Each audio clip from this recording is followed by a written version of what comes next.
చెప్పమ్మా.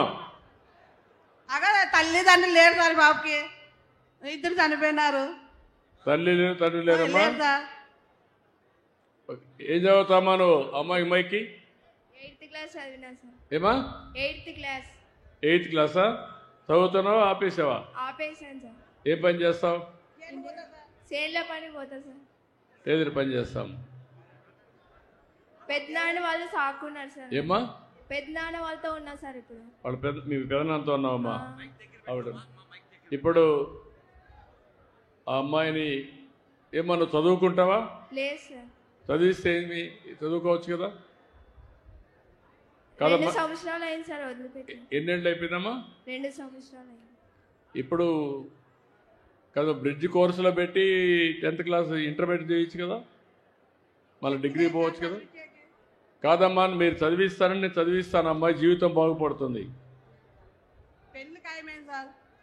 అదే తర్వాత పెళ్లి చేసుకుంటుంది, ఇప్పుడే కాదు కదా. చదివిద్దాం, చదివిస్తే పైకి వస్తుంది. ఏంటి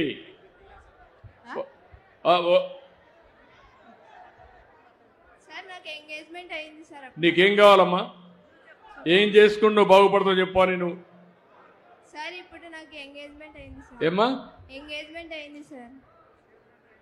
ఎంగేజ్మెంట్ అయిందా? నీకు పెళ్లి ఖర్చులు కావాలి, పెళ్లి చేయించాలి.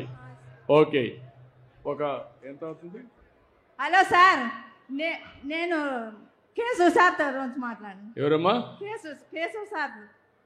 మాట్లాడదులేమ్మా, మీ ఊర్లో ఉంటాడు కదా, ఎప్పుడు మాట్లాడుకోవచ్చు కదా.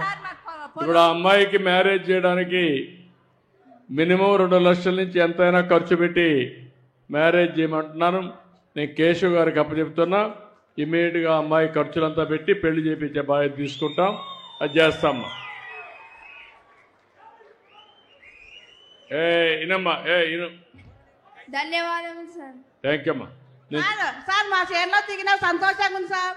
ఏమ్మా? మా చేనులో దిగిందని సంతోషంగా ఉంది సార్.